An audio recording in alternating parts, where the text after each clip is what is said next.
All right, welcome back. So last time we took a look at the darkening blending modes, and this time we're going to take a look at the lightening blending modes. And so the lighten blending modes are basically essentially the opposite of what we did in the darkening blending modes. So we remember we have all these different options. So we have lighten, screen, color dodge, linear dodge, and lighter color. These are going to work in the opposite. So when we were looking at darkening, everything that we were doing was darkening the image. However, today it's going to be lightening aspects of the image. And essentially we use this to make blending easier. Let's come up here and take a look at Lighten. So Lighten looks at the color information in each channel and selects the base or the blend color, whichever one is lighter, as the result color. So we have the top and the bottom, whichever one's brighter, that's what it uses. So if it's the top color, it replaces the pixels below with the top blending mode. Remember, when we use screen, it's going to lighten the pixels below depending on what the blend is. So let's take a look over here at a new image, and we're going to do this a little bit differently because, yeah, I understand the gradient can be confusing. Look, it shows you how the things are working, but it's not a real world example. So we have this picture of a Milky Way. And the reason I chose this image is because it's dark. And if we want to blend light things on top of it or into it, it's really easy. Let's come on up here and look, we've got a moon. So we're going to turn on the moon.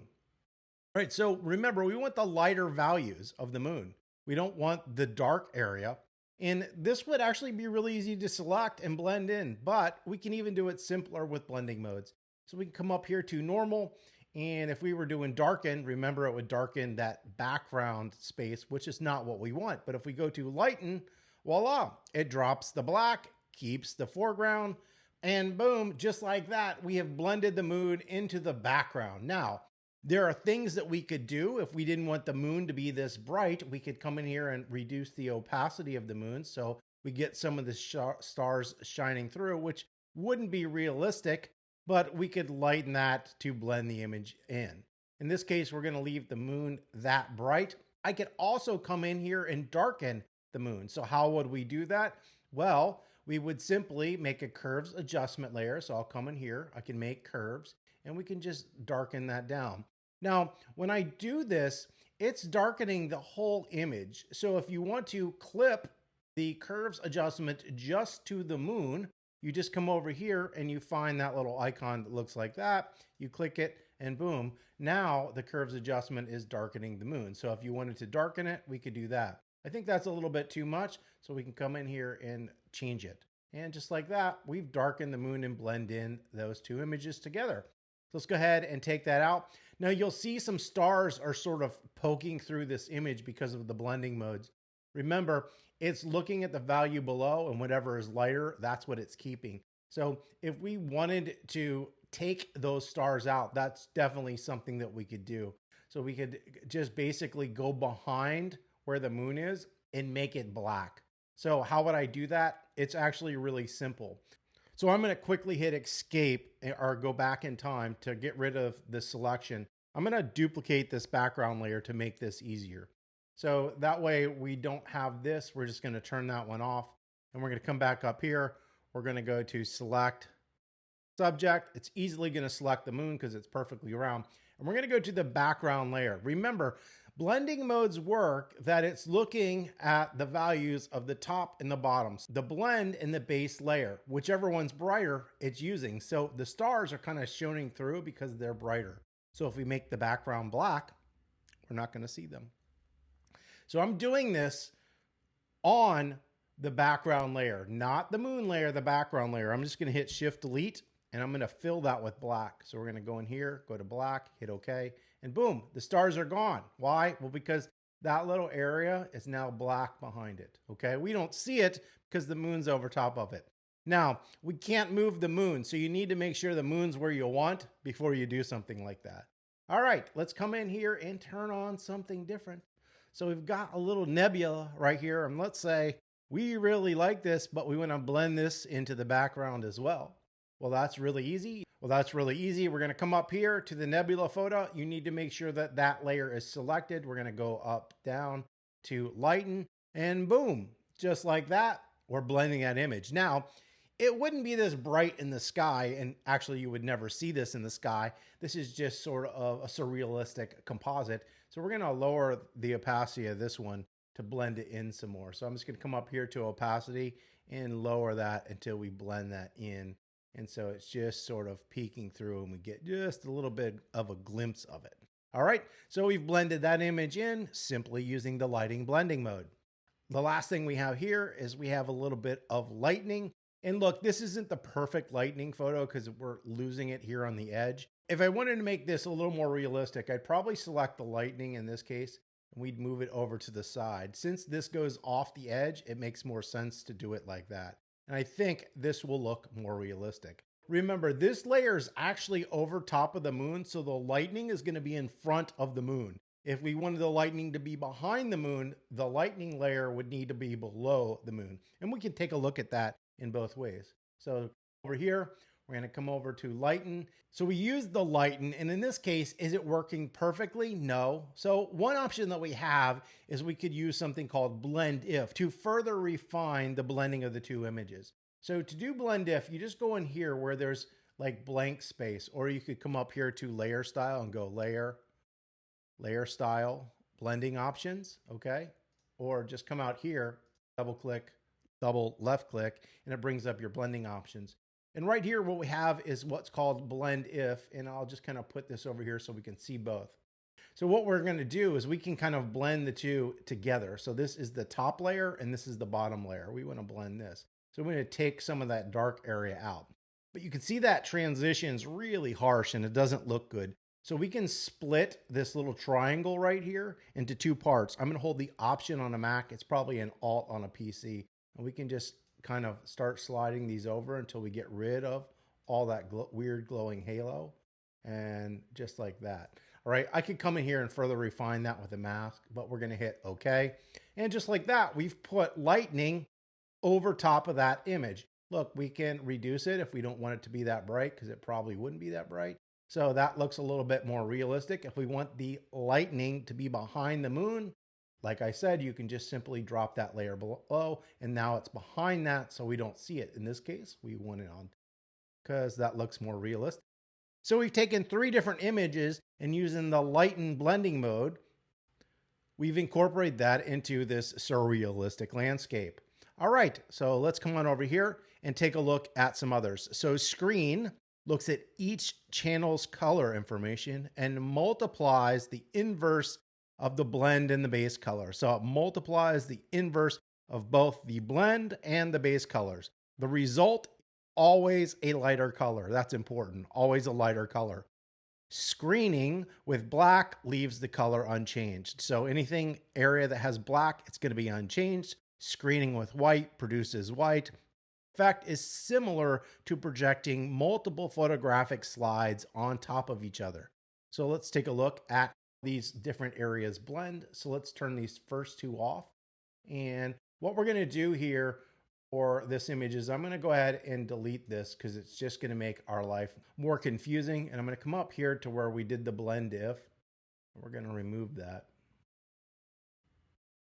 because it will be confusing. Okay. Just got the moon. All right. And we're on Lighten. So let's come up here and go to screen. Yeah, it's basically unchanged, but look at this. Only issue that we have is because the background of the moon probably isn't pure black. We're getting a little bit of haze or color in it. So, well, we could come in here and do blend if to remove that. That would be one way. But because Lighten blending mode works perfectly, there'd be no sense in doing that. You could also increase the contrast of this to make this area pure black and white. So I'm going to hit Command M. And that's just going to bring up curves. And if I put curves, remember, all we need to do is make the background totally black and boom, just like that, it's gone. So we've controlled that. We've blended that image in perfectly. Look. So let's come up here to the nebula. We're going to make the opacity 100%. We're going to change that to screen and sort of doing the same effect. Remember, it's not perfectly black. Is it blending it in? Yes. Is it blending it in perfectly? No. So in this case, the Lighten blending mode works better, this specific object, because there's no complete black. Once again, we could increase that or go into blend if to change some things, but the lighten blending mode works perfect, so there's no sense in doing anything like that. Next thing we do is come up to the lightening blending mode, and we can change lighten to screen, and we're sort of getting the same effect. Let me brighten this up all the way. So you can see it's blending in pretty good. Actually, it's picking up some of the color, which I kind of like, but it's also getting some of the mountains, which I don't want. And the reason that is because we're getting some of the haze or the glow from the color. We could easily manipulate that with a layer mask and take that out. But this is doing a pretty good job. I could just lower the opacity so it's not quite as strong. And if that's something that we liked, just like that, we've incorporated the lightening using the screen blending modes. All right, let's go back over here. Color dodge. So color dodge looks at the color information in each channel and brightens the base color. So it's brightening the bottom layer to reflect the blend color by decreasing the contrast between the two. Decreasing. Remember, in darkening, it was increasing. This time it's decreasing. Blending with black produces no change. So let's come on over here and we will turn the first two off. And we're going to change the moon blending mode to color dodge. And yep, that's not working. Why? Well, because it's decreasing the contrast and just making it dark. So that doesn't work. So let's go ahead and turn on the nebula, and we can go up here and go to color dodge. So this one's blending better because it's darkening that background, but it's making this too bright. So in this case, we'd probably need to lower the opacity. The problem here is in the whites, it's making it grayed out and it looks real funky because it's decreasing that contrast, which is something that we don't want. And then we can come in and turn the lightening on, and we can change that to color dodge. And you can see that actually blends the lightening extremely well in this image. So that's probably the best blend so far of lightening. Now it's increasing the color saturation, and that's not a big deal. So if you just wanted to remove some of that color saturation, and actually I like it, but we can come up here, we can come over here to hue saturation, and we could just decrease that. And then all we need to do is clip it so it's on the lightening layer. And so we can come in here and slide that around and get it till it blends just how we want. And we've decreased the color saturation in the lightening layer. So we're not going to use that. So I'm going to go ahead and delete that because that's not something that we want. And that is blending using color dodge. So let's come over here.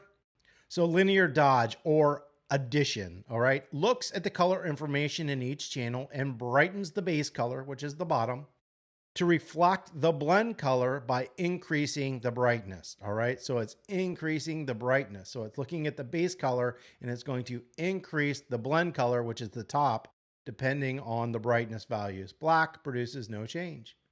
So let's come on in here and we'll turn these off, and we got our moon, and we're going to go to linear dodge, and yeah, it blends perfectly.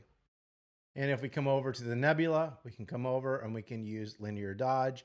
And that's doing a pretty good job. It's getting some of the background image in this, and we could probably increase the contrast of it. Let's go ahead and take that up to 100% so you can see the effect because that background's not totally black. I can hit Command M and slide this over. And in this case, we're just affecting that channel.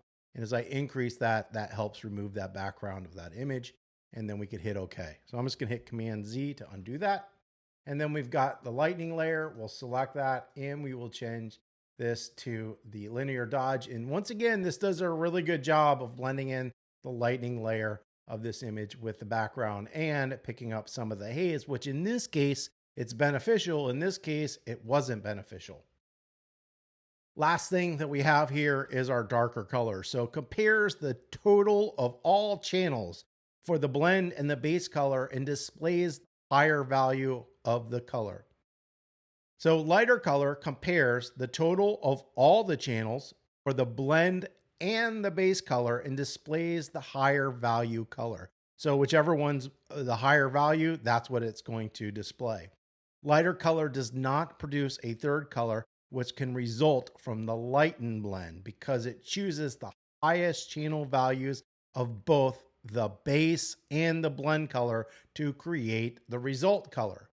So go back over to our image, this off, go to our moon. We're going to slide down here, lighter color, blends in perfectly. go to our nebula, turn this on. We're going to change this to lighter color. And that really blends in really nicely with that image because it's dropping that background. And we come over to the lightening. We change this to lighter color. And yeah, that's doing some funky things. So we could probably clean that up using blend. But yeah, we have blending modes that work better. So in that case, it's really a waste of our time. So it's not worth doing. All right. You don't have to use the blending mode that you think you're going to use. You want to use the one that's going to work for that specific image. And notice, even though all of our images are pretty close or similar in function, we had to adjust them to get them to work with each blending mode. And they all work better in some cases in different blending modes. So this one worked good, but this one didn't work good. So what you find in blending modes is it's always a combination of both images and then how well they work together. The goal of blending is to not have to make selections in it, especially in images where selections would be extremely difficult to make. So we used blending concepts or mathematical algorithms to combine two images so they look seamless inside of Adobe Photoshop. Well, that's it for the Lighten blending modes. Next time, we're going to take a look at the contrast blending modes. And maybe I'll even work in the color blending modes because they're simple and easy to go over. If you found this video helpful and could give us a thumbs up, that would be awesome. If you have any comments or questions, you can leave those below. Don't forget to subscribe and have an absolutely wonderful day.